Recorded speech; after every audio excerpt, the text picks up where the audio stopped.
On a toujours cette notion de silo. Alors moi, ça fait 20 ans que je suis dans la BI, ça fait 20 ans que j'entends ça. La seule chose, c'est que les silos aujourd'hui ont évolué. La donnée maintenant va être mise à jour beaucoup plus en temps réel et on va déplacer juste la donnée qui a changé. Et on va aussi la déplacer entre des environnements très très hétérogènes, des environnements cloud, des environnements on-premise ou autres. C'est pour ça que nous, on a une plateforme d'intégration de données pour faire du change data capture, c'est-à-dire d'être capable de capturer cette donnée en temps réel et de la déplacer, puis d'automatiser la création de data lake ou de data warehouse. Donc là, on va se retrouver avec ces données finalement qui est devenue exploitable. Ça ne veut pas dire que je peux la trouver facilement. C'est pour ça que je vais mettre à disposition des différents acteurs de la donnée dans l'entreprise, qu'ils soient métiers ou IT, un catalogue de données. Et ce catalogue de données, je vais avoir une expérience de shopping de la donnée. Si j'ai pris mes ventes, il va peut-être me suggérer, les fournisseurs peuvent être intéressants. Une dimension géographique, une dimension cliente, une segmentation.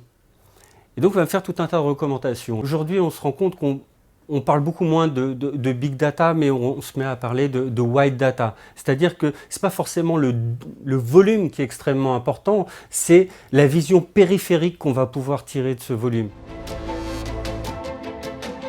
Une fois que j'ai cette donnée exploitable, comment est-ce que je vais la transformer en action et en prise de décision? Je veux une application de pilotage des points de vente par exemple.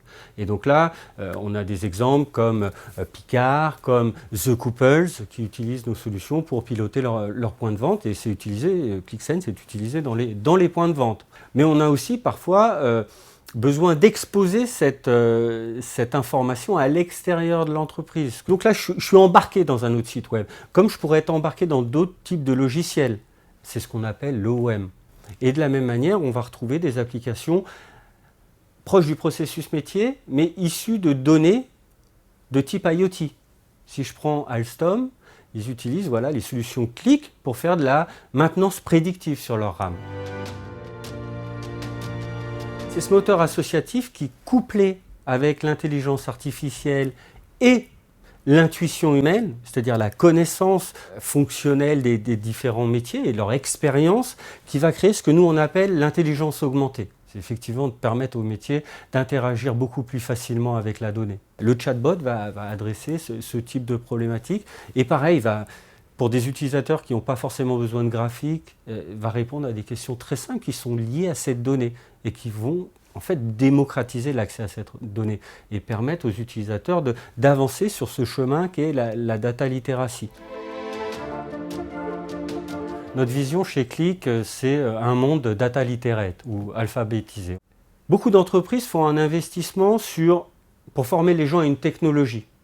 Mais un des préalables, c'est que aussi ces gens soient sensibilisés, soient formés à l'utilisation de cette donnée et que cette donnée ne fasse plus peur. Aujourd'hui, cette notion de data literacy as a service, c'est pour permettre aux entreprises de capitaliser sur leurs investissements et de valoriser ces investissements en termes de personnes, en termes de technologie, en termes de processus.